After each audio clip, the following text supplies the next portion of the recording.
नमस्कार दोस्तों, मैं अंकुर उपाध्याय स्वागत करता हूं आप सभी का एक बार फिर से अपनी नई वीडियो में। दोस्तों, भारतीय बाजार में साल की शुरुआत अच्छी होते हुए दिख रही है। शुरुआत तो बहुत अच्छी हुई, फिर एक डिप भी आई थी और डिप के बाद दोबारा हम डे हाई पे आ रहे हैं। ये सबसे पॉजिटिव है क्योंकि आप नीचे से ऊपर जा रहे हो, दैट मीन्स कहीं ना कहीं बाजार में स्ट्रेंथ दिख रही है लोगों को, तभी ऊपर आया बाजार दोबारा।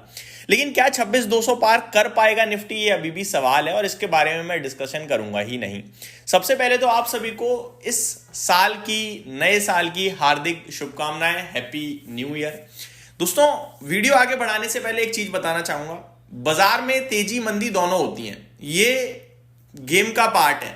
लेकिन लॉस जब होता है ना बाजार में, तो ए से जेड तक सारे इन्वेस्टर्स घाटे में जाते हैं, और जब प्रॉफिट होता है तो जरूरी नहीं है कि ए से जेड तक सारे इन्वेस्टर्स प्रॉफिट बना पाए। इसके पीछे रीजन ये है कि लॉस में तो पब्लिक चुपचाप बैठ जाती है, बाजार को उल्टा बोलती है, बाजार पार्टिसिपेंट को उल्टा सीधा बोलती है, हर व्यक्ति को उल्टा सीधा बोलता है, लेकिन बंदा अपनी गलती नहीं मानता। बस शेयर नहीं बेचेगा, बैठा रहेगा लॉस में चुपचाप और पूरा लॉस देखेगा। लेकिन जब बाजार वापस घूमना चालू होता है, जब चलना शुरू होता है, तो पहले तो वो अपने लॉस वाले स्टॉक को बेच के तैयार नहीं। हो सकता है पहले आपका कंपनी ए का शेयर जो नीचे पड़ा हो वो इस बार ना चले, कंपनी बी का इस समय हो, आपको दिख भी जाएगा लेकिन वो बंदा नहीं जाएगा। आपको अगर ऐसा लगता है कि एक्चुअली में लॉन्ग टर्म फंडामेंटल्स यहां बेटर हैं, अर्निंग है अच्छी, ग्रोथ है, शिफ्ट कर दो, पहली बात। दूसरी बात, आपको लगता है वहीं पे मूवमेंट है तो बैठे रहो, लेकिन ऐसा नहीं होना चाहिए आपने 100 पे लिया था, 70 तक गिर गया तो होल्ड किया, 100 वाला 105 आया आप बेचकर भाग गए। ये नहीं करना है।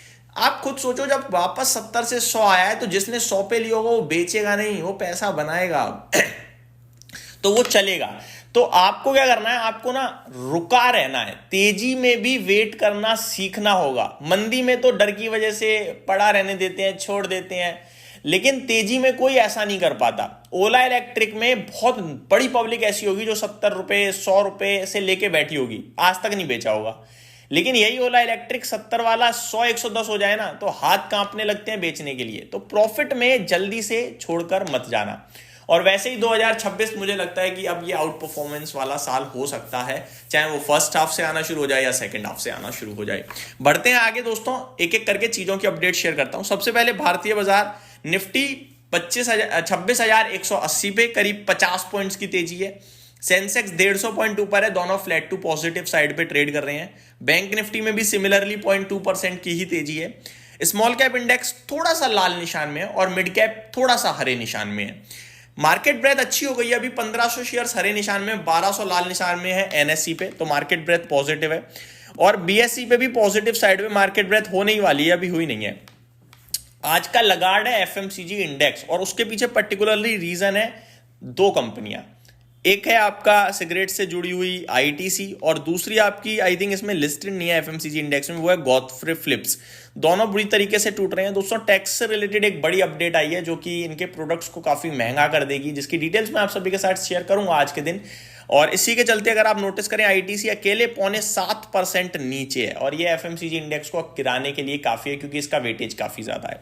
Media, auto, energy, IT, metal सब अच्छा कर रहे हैं। आईटी में मैं लगातार कह रहा था तेजी आने वाली है, जिसने सुना बढ़िया है। कल भी कहा था, परसों भी कहा था।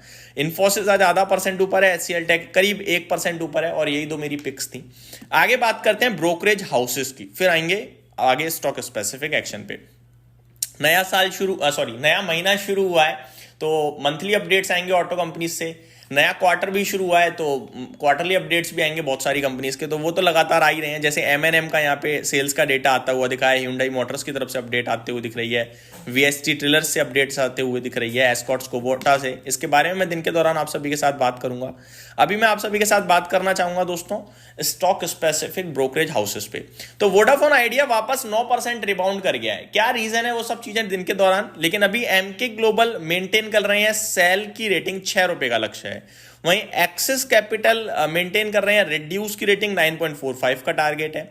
टाइटन पे यूबीएस बाय की कॉल शेयर कर रहा है, 4700 रुपीज का लक्ष्य है। सीमेंस एनर्जी पे इक्वेरस इनिशिएट कर रहा है रिड्यूस की रेटिंग 2695 के टारगेट्स के लिए। कोटक महिंद्रा बैंक पे मोतीलाल ओसवाल की तरफ से बाय की रेटिंग को बरकरार रखा गया है 2500 रुपए के बड़े लक्ष्य के लिए। एमएनएम पे कोटक इंस्टीट्यूशनल्स की तरफ से बाय की कॉल है, 4350 का लक्ष्य है। एस्ट्रल पे इक्वेरस की तरफ से मेंटेन करी गई है लॉन्ग की रेटिंग, 1799 का टारगेट दिया गया है। तो ये कुछ स्टॉक्स हैं जो ब्रोकरेज हाउसेस के आज रडार पे आते हुए दिख रहे हैं। आज के टॉप गेनर की लिस्ट को लीड कर रहा है Adani total gas, then transformer and rectifiers में करीब 6.5% की तेजी है, अदानी पावर 5% ऊपर है, ब्लू डार्ट में भी करीब 5% की तेजी है, इंडस टावर भी ऑलमोस्ट 3.5-4% ऊपर है। तो ये कुछ स्टॉक्स हैं जो आज कमाल करते हुए दिख रहे हैं। टॉप लूजर्स में गॉडफ्रे फिलिप्स 10% से ज्यादा टूट गया है आज के सेशन में, आईटीसी 7% नीचे है, दोनों के दोनों यही सिगरेट वाले स्टॉक्स हैं। दीपक फर्टिलाइजर 3% नीचे है, क्राफ्टमैन ऑटोमेशन एमएमटीसी में भी आपको गिरावट होते हुए दिख रही है। निफ्टी में 35 stocks positive, 15 negative, top loser ITC, then doctor Reddy, BEL, Tata consumer, Cipla में भी गिरावट है। वहीं तेजी Eternal, MNM, IndiGo, Wipro, Adani enterprises के शेयर में आपको होते हुए दिख रही है। ये मेरी तरफ से अपडेट थी। अगली वीडियो में स्टॉक स्पेसिफिक बात करेंगे, बने रहिए चैनल के साथ। Thank you so much for watching this video. Have a great day guys.